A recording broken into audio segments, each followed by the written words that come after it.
Good morning mga par, welcome back to my channel again. Medyo naka tayo, naka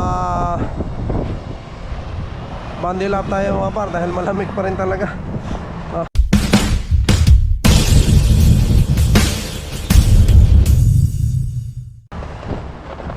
Negative mga par, no?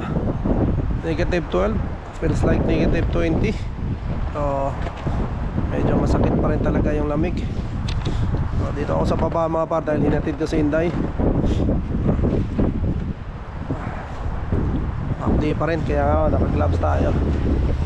So ayan, gusto ko lang pasalamatan pala, no, yung mga tumambay kagabi doon sa Pinoy Tambayan, yung sa live namin mga par.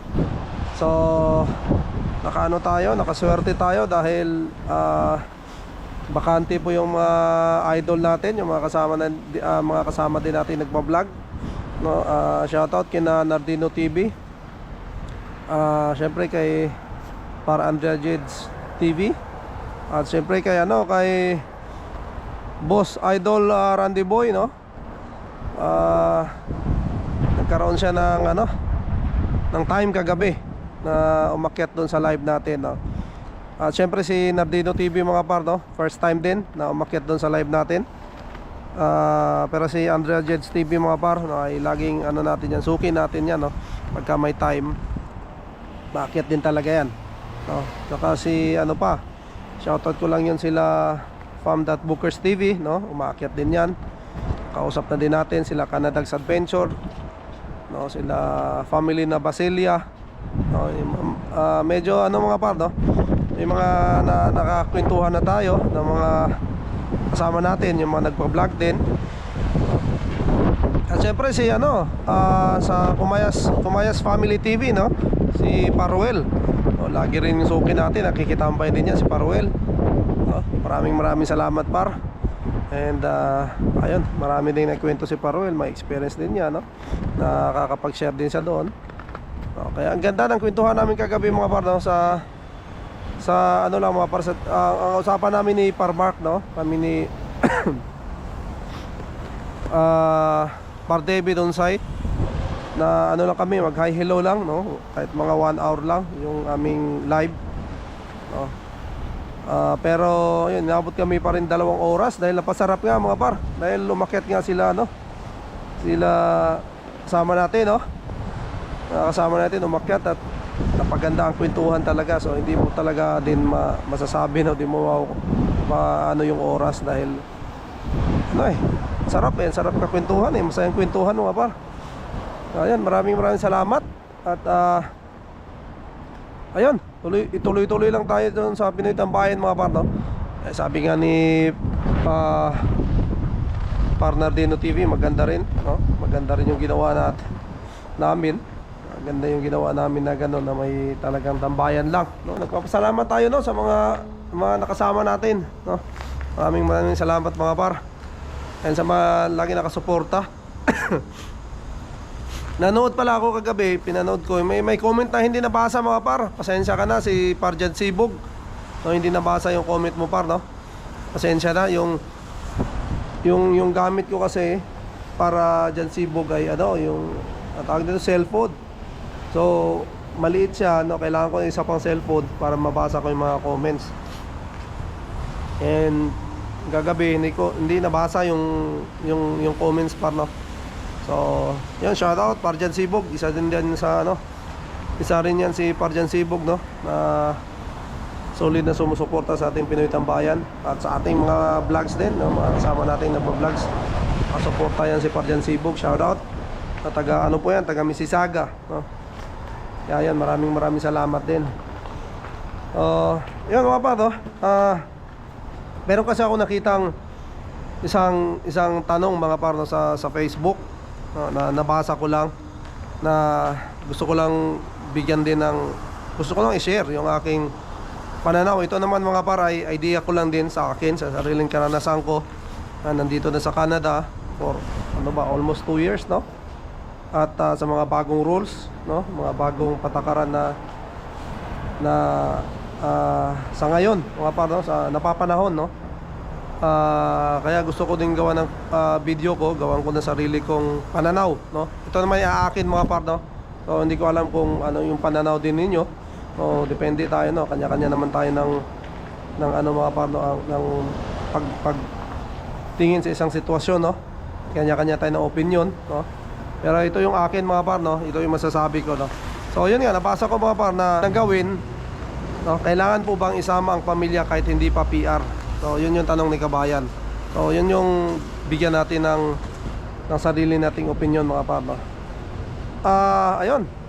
Ano yan pare? Depende yan sa sitwasyon nyo kanya, kasi sabi ko 'di ba? Kanya-kanya tayo ng sitwasyon, no? So depende yan kung ano ba tawag yung nakalamiya ka, yung working permit, no? Kasi ang pasok mo lang naman dito mga par, no? Either nakalamiya ka, no, which is yung close work permit, or study visa mga par, no? Yun lang, no? Kasi yung tourist wala naman yan mga par, no? Solo ano yan. So dalawa lang ang pwedeng pasok mo rito, either naka lamia or yung close work permit or naka study visa. Kasi ang ano pa, ang lamia, ang pagkakalam ko, ano pa yan hindi mo agad masasama yung family mo. Study permit study permit kasi noon nasasama, katulad namin, naabutan pa namin yung lumang rules mga par, no? Nasama namin yung aming pwede pa isama ang family ng mga diploma program. Pero yun nga, dahil sa pagbabago mga par ng rules, hindi na pwedeng isama pag naka-diploma program ka ngayon. Kailangan nga yung masteral or doctorate para may isama mo yung family mo. Yun yung sa bagong rules ngayon. Ayun. So unahin natin yung LMIA mga par, no? So kung pumasok ka dito, close work permit, no? So mauna ka muna rito. So yun yung ano mo mga par, una ka muna. Tapos mga ilang buwan pwede mo kunin yung family mo. Iwan ko lang kung hindi nagbago yung ano mga par sa LMIA, dahil ano naman wala akong alam masyado sa LMIA, no? At dahil wala naman tayong sariling karanasan dyan, no? Kaya yun yung mga ano lang natin, yung mga nalalaman lang natin, no? Baka may alam kayo mga par, no? Paki-comment lang dyan sa baba, no? So ayun, yun nga ang ano, LMIA. Tapos mga ilang buwan, no? Kinukuha nila ang kanilang family, o sinasama nila dito, kahit hindi pa sila PR, no? Yun yung mga usually na nalalaman ko, no? Mayroon din tayong kasamang ganyan. So noon kasi mga par, pwedeng magandang ano yun, walang problema yun noon dahil maluwag pa, no? Depende rin talaga sa sitwasyon. So noon maluwag pa, so talagang yung iba talagang dinadala nila yung family nila, no? Kinukuha talaga nila kasi yun naman talaga yung goal natin, no? Na makuha din natin yung family. Kaya yung iba pupunta ng Canada, no? Yung mga galing sa mga UAE, yan yung mga Middle East, no? Marami po mga galing Taiwan, no? Yun talaga yung pinaka goal, makuha yung family. Kaya sila nag-Canada. So yun,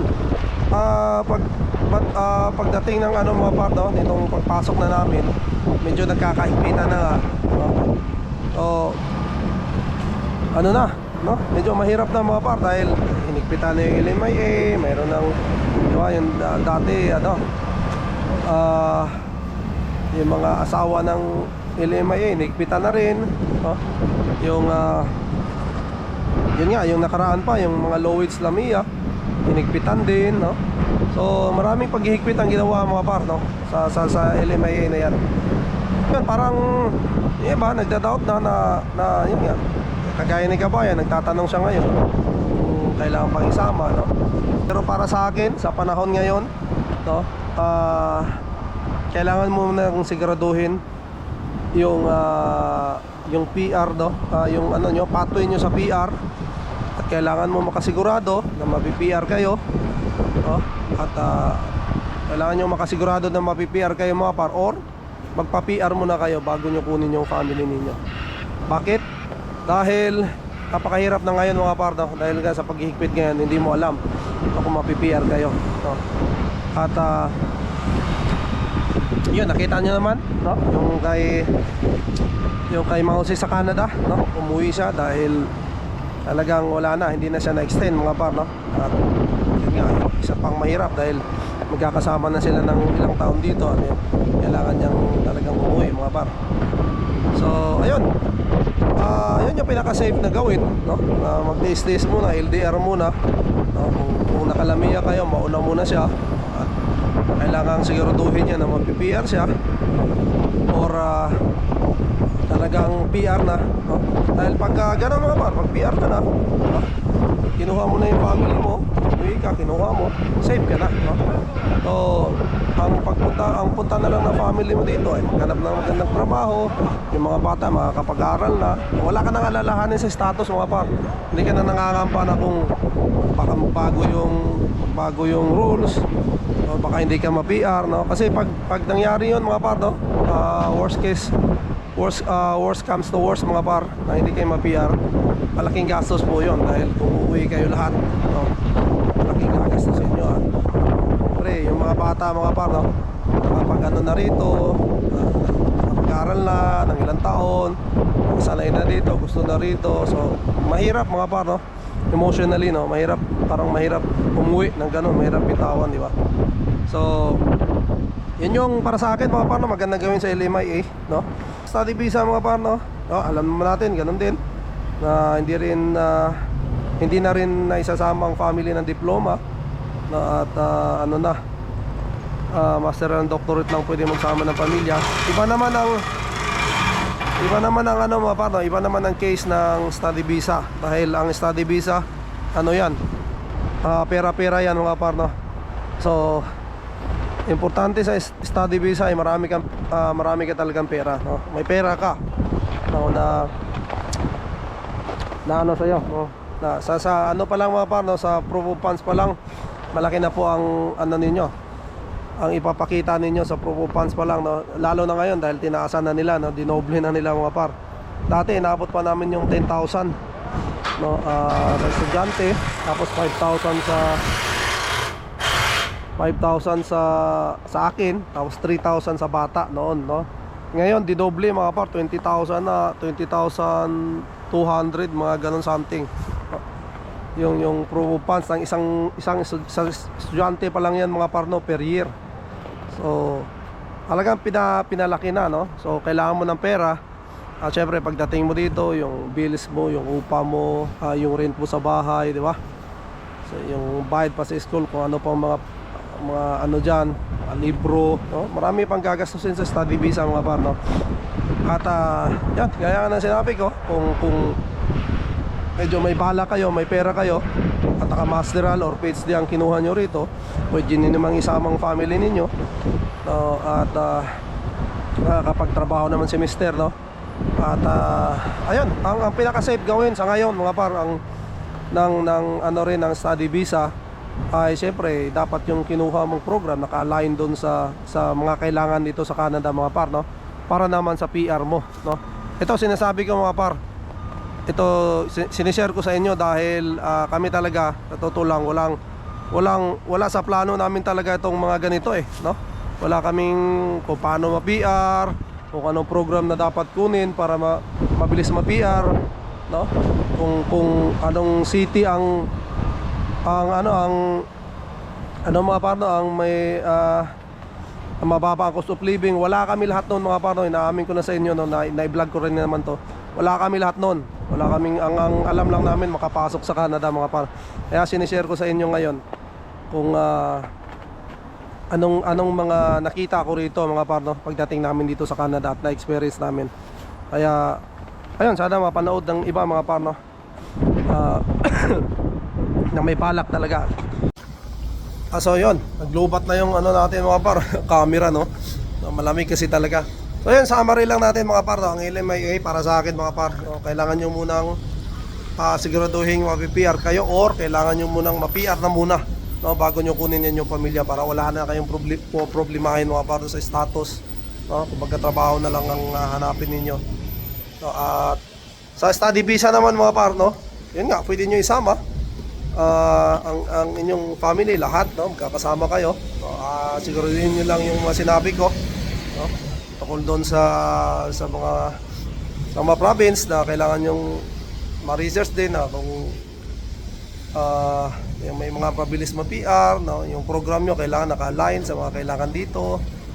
So maraming kailangan i-research sa mga para sa study visa. So, pero ang pinaka-importante niyan, syempre may pera ka, no? May dala ka talagang bala, no? May dala kang yun nga, yung proof of funds na ipinakita mo, magagamit mo talaga yan in case na talagang hindi medyo magkakaproblema ka dito, especially sa financial mga partner. So napakalaking bagay nun. So yun lang mga partner. Maraming salamat, no. Na-share lang natin mga par yung ating mga take doon sa mga ganyang sitwasyon mga par sa ngayon, no. Papago-bago naman nga ng sitwasyon, pero sa ngayon kasi mahigpit mo ngayon mga par. Kaya ayun, siguraduhin mga par, at syempre mag-research mga par, lagi ko sinasabi din, mag-research ng sarili, no? Talagang tignan nyo kasi maaring yung binigay natin may kulang pa mga par. Kaya mas maganda rin sarili nyo, research nyo rin, tignan nyo, no? Kaya ayun, maraming salamat mga par, no? At yun nga, nakapagbigay na naman tayo ng mga par. Ito lang naman ay lang natin sa sarili natin mga par, sarili nating nakikita na sa mga sitwasyon na sa ngayon, no. Kaya pwede niyo pagkunan ng idea, no. Itong mga sinasabi rin natin dito. So yun, maraming salamat mga par, no, sa inyong lahat, sa suporta at sa suporta niyo sa Pinoy Tambayan. At siyempre sa mga kasama natin, no, shoutout sa lahat. Kabayan Pedro Roque, shoutout. Maraming salamat. So ayan, good morning. Siguro dito ko muna tatapusin na aking live mga par. At kung may alam kayo, may comment kayo sa topic natin ngayon, mag-comment kayo dyan sa baba mga par. At para malaman din natin, no, baka may kulang tayo na hindi nasabi mga par. So yun, maraming salamat. Good morning, to God be all the glory. Keep warm, and we'll see you in my next one. Bye!